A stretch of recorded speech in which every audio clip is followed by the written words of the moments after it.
In my office, the air conditioner made a soft noise. But inside my head, there was a storm of thoughts. Hi, I'm Anna. I'm 28, and I'm a lawyer. My life now is very different from when I was a kid. I had a tough childhood, and I've kept it hidden even from those close to me. The calmness of my office was interrupted by my phone ringing. It showed a number I didn't recognize, but it felt strangely familiar. With a shaky hand, I picked up. "Hello," I said, trying to sound professional but cautious. "It's your father, Anna," the voice said, sounding nervous. A chill went down my spine. I hadn't heard his voice in years. It used to mean safety and love, but now it only brought back betrayal and pain. "Why are you calling me?" I asked sharply. "I'm in trouble, Anna. I need your help," he said, his voice breaking slightly. His plea made me angry. "Now you need me after all this time?" I couldn't believe it. "Yes, I wouldn't ask if it wasn't serious. I'm really in trouble," he continued, sounding desperate. "You stopped being my father a long time ago. You can't just call me now and expect me to help." I replied coldly, my anger unwavering. There was a silence on the line. "Anna, please, I'm still your dad," he said weakly, trying to reconnect with me. But the word dad felt strange and wrong. "You forfeited that title when you chose her over me," I said, letting out years of pent-up anger and hurt. "You're my daughter, I thought," he started. "You thought wrong," I interrupted, cutting him off. "You made your choice years ago, and now I've made mine." He sounded desperate. "I'm sorry, Anna. I just need this one favor." But his apology felt empty. "Sorry doesn't change the past. I can't help you," I said firmly before hanging up. As a child, my life was filled with love and laughter. But that all changed before I turned 10. My parents and I used to live happily in a small rented house. My mom was always full of joy and kindness, making our days bright with stories and dreams. My dad used to be fun and caring. We'd spend evenings playing games or learning new things together. Our house was always filled with happiness, like a cozy bubble where every day was an adventure and every night a sweet dream. But everything changed when my mom died suddenly.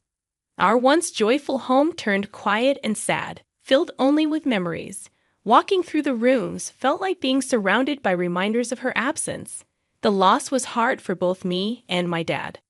But strangely, his grief seemed to fade quickly. Within months, he brought home Marissa, who was supposed to be important to us. I remember the day he introduced her. It felt like the end of my happy childhood. "Anna, this is Marissa. She's going to stay with us," my dad said, his voice lacking its usual warmth. I looked at her, hoping to see some motherly kindness, but she seemed cold and distant. From the beginning, something about Marissa felt off. Her presence made the air feel heavy, and I couldn't shake a sense of dread. "Hello, Anna," she said, her voice smooth but lacking any real emotion. Her smile seemed fake, hiding something dark underneath. In the days that followed, the house felt different. It's like the walls themselves were unhappy with her being there. Happy memories faded, replaced by a lingering feeling of unease. I kept watching Marissa, hoping to find something good about her, but I couldn't. But everything she did, every glance, every movement, seemed to hold a hidden dislike. It was clear she wasn't here to fill the gap my mom had left. Instead, she wanted to create a new story where I wasn't welcome. As I watched her move around our home, a place that used to feel safe and happy, I couldn't shake the feeling that her coming was the start of something bad. The way she looked at me with eyes that seemed to hide things didn't promise anything good for the future. The days after Marissa arrived felt like walking through a bad dream. Our once joyful house, filled with my mom's laughter and love, now felt cold and unfriendly. Marissa's presence made everything harder. Even simple things like breakfast became a struggle. One morning, my food tasted too salty. "Marissa, did you put too much salt in this?" I asked hesitantly. "Oh, did I? It must have been a mistake. Just eat it, Anna. Don't be so picky," she replied, sounding dismissive. These incidents kept happening, each one more spiteful than the last. One day, I found my clothes ruined after washing. Marissa, my clothes are all faded. What happened? I asked, holding up my once favorite dress, now ruined. She shrugged, saying, maybe the washing machine is acting up. Or maybe it's time you stop wearing such childish clothes. I felt frustrated, but arguing wouldn't help. I turned to my dad, hoping he'd understand. Dad, Marissa is ruining my things. She's always mean to me, I said one evening, my voice trembling with anger and sadness. But my father didn't listen. Anna, you're imagining things. Marissa is doing her best to fit into our family. Stop causing trouble, he said sternly, his words hurting me deeply. Every day became a struggle, trying to deal with Marissa's hostility and my father's indifference. The home that used to be my sanctuary now felt like a prison. I spent more time in my room, trying to escape the tension. Living with Marissa was like living in a nightmare. I missed the happiness my mom brought, the contrast to the darkness Marissa brought. Living with Marissa turned into a daily struggle. Her hostility grew from words to actions, sometimes hurting me physically. It started subtly, with pinches on my arm or twists on my stomach, always where they wouldn't show. I tried to avoid her, taking longer routes or waiting until she was busy, but she always found a way to hurt me. One day, while I was reading quietly, she walked in and pinched my arm hard, for no reason. Her nails dug into my skin, and I winced in pain, but I held back any cry of protest. She looked at me with a cold, triumphant smirk before walking away. During one of Grandma's rare visits, she noticed my cautious movements and how I flinched at Marissa's voice echoing through the house. Anna, is everything all right at home? Grandma asked, her voice filled with concern. I looked at her, my heart aching to tell her the truth, but fear and the desire to protect her held me back. Yes, Grandma, everything's fine. Just a lot of schoolwork, I lied, forcing a smile. She seemed unsure but didn't press further. I felt guilty for deceiving her, but I couldn't bear causing her distress. That evening, as Grandma left, I saw Marissa watching from the window, a satisfied expression on her face.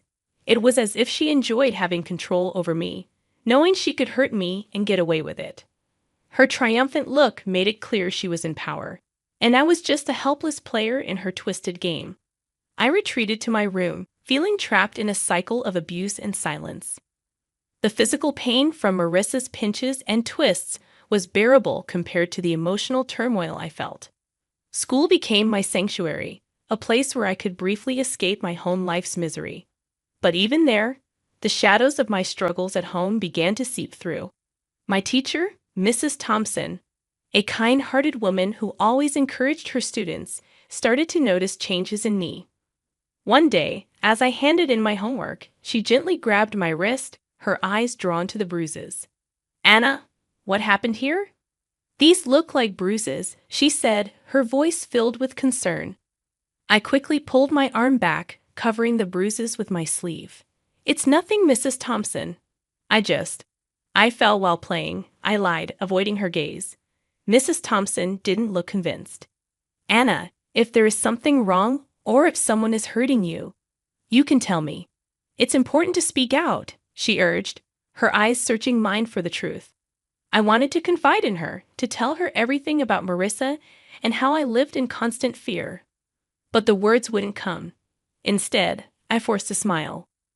Really, Mrs. Thompson, I'm fine. It was just a silly accident, I insisted. She gave me a long, thoughtful look, then nodded slowly. All right, Anna, but remember, my door is always open. You're not alone, she said, giving me a reassuring smile. I nodded, feeling a lump form in my throat. Her kindness made it harder to keep pretending everything was okay. As I walked home that day, Mrs. Thompson's words echoed in my mind. I felt grateful for her concern, but also deeply lonely, carrying my burdens alone. The idea of telling the truth about my home life was terrifying. I feared what Marissa might do if she found out I had told someone. That night at dinner, lost in thought about Mrs. Thompson's offer to help, Marissa noticed my silence. Why so quiet tonight, Anna? Cat got your tongue? She asked mockingly. I just shook my head and continued eating, trying to make myself as small and unnoticeable as possible. After dinner, lying in bed, The reality of my situation felt overwhelming. Mrs. Thompson's concern showed me that people cared, but the fear of what might happen if I revealed the truth kept me silent. I was torn between wanting to tell someone desperately and fearing Marissa's retaliation, a balancing act I faced every day. The day Mrs. Thompson decided to involve my father was filled with anxiety and dread for me. Sitting in the principal's office, I fidgeted nervously, fearing my father's reaction. When he finally arrived, his face was stern, his eyes betraying irritation and embarrassment. "What's this about, Anna? Why am I being called to your school like this?" he demanded sharply as he walked in. I glanced at Mrs. Thompson, seeking support. Swallowing hard, I tried to find my voice. "Dad, Mrs. Thompson saw. She saw the bruises," I stammered, feeling the weight of his gaze on me. Before I could explain further, he interrupted, his anger palpable. "Bruises? What are you talking about? Are you making up stories again?" Mrs. Thompson stepped in, her tone firm yet calm. "Mr. Smith, I'm concerned about Anna's well-being. The bruises on her arm don't seem accidental. We need to address this." My father's face turned darker with anger. "She's perfectly safe at home, Anna." "Are you spreading lies about our family?" he asked, turning towards me. His disappointment was clear, and the tears I had been holding back started to spill. "It's not lies, Dad. Marissa, she's been hurting me," I managed to say, finally letting out the truth. His reaction was one of total disbelief. "Marissa? That's ridiculous. She's been nothing but kind to you. I won't have you slandering her with these accusations," he said firmly. But I couldn't stay silent. "But Dad, it's the truth," I cried out, desperate for him to believe me.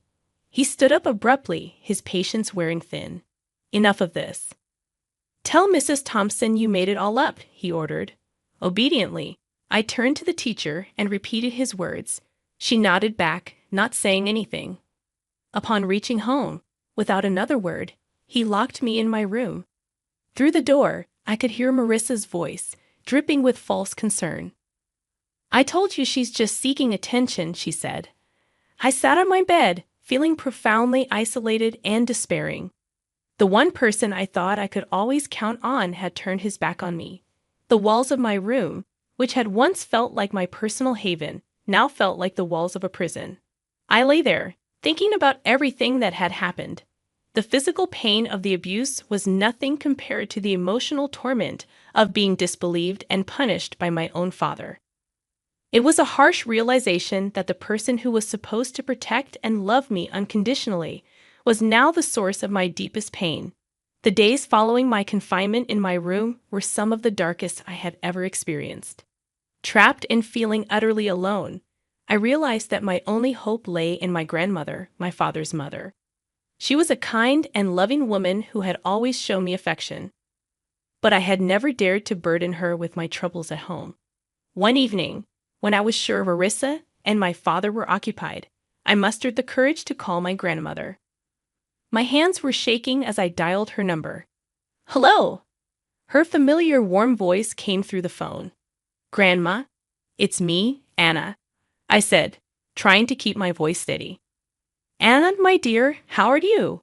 she asked, her tone filled with genuine care. Tears welled up in my eyes as I replied. "Grandma, I need help. Can I come and stay with you for a while?" There was a moment of silence on the other end. "What's wrong, Anna? Did something happen?" I took a deep breath, the words rushing out. "It's Marissa. She's been hurting me. And Dad won't believe me. I don't know what to do." I could hear the concern in her voice as she quickly responded, "Of course, my dear. You come right over. I'll take care of this." The next day, my grandmother arrived. She was a small woman, but her presence filled the room. She confronted my father with a strength that surprised me. "John, I'm taking Anna with me. She's not safe here," she declared firmly. My father, taken aback, tried to protest. "Mom, you can't just take her. She's my daughter." "Your daughter, whom you failed to protect," she countered sharply. "I won't stand by and watch her suffer." Marissa tried to intervene. "She's just a child making up stories. You can't believe her over us." Grandma turned to Marissa, her eyes steely. "I know a scared child when I see one. Anna is coming with me, and if you try to stop me, I'll take this matter to the authorities." My father, realizing he was defeated, didn't put up any further resistance. As I gathered my things, I saw Marissa's expression change from defiant to defeated.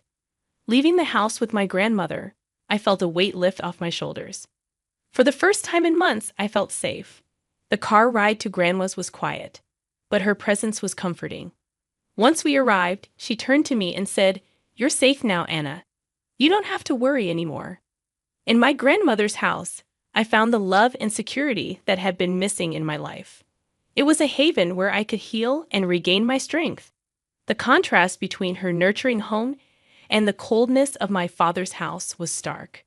For the first time in a long while, I felt like I could breathe again, free from the fear and anxiety that had plagued me. Years had passed since I left my father's house to live with my grandmother. Her home had been a sanctuary, a place of healing and love. But time, as it does, moved on and brought another wave of change. My beloved grandmother passed away, leaving a void that seemed impossible to fill. At the funeral, my father and Marissa showed up, their faces a mix of feigned sorrow and poorly disguised eagerness. It was clear they were more interested in what they might gain from her passing than mourning her loss. After the funeral, as we gathered at my grandmother's house, Marissa wasted no time. "Well, Anna, I suppose you'll be finding a new place to live now. This house and everything in it belongs to your father now," she said, her voice tinged with barely concealed glee. My father nodded in agreement, scanning the room as if already planning what to do with the house. I couldn't help but smile, a reaction that seemed to confuse them. "Actually, that's where you're wrong," I said, the confidence in my voice taking them by surprise. "What do you mean?" my father asked, his expression shifting to one of confusion. I took a deep breath, savoring the moment. Grandma left a will. She bequeathed the house and a substantial amount of money to me, I explained, watching as their expressions changed from confusion to shock.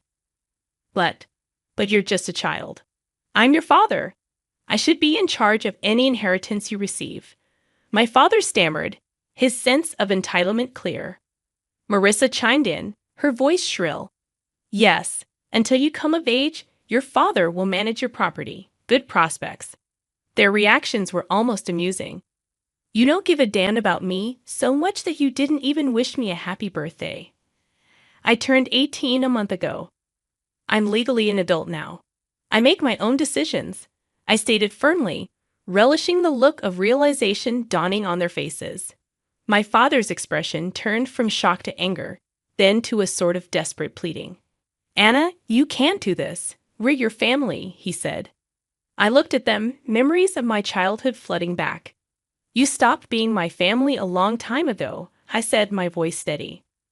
Marissa stepped forward, her tone now begging. "At least let us stay in the house. We have nowhere else to go. We have not extended the lease of our house." I shook my head.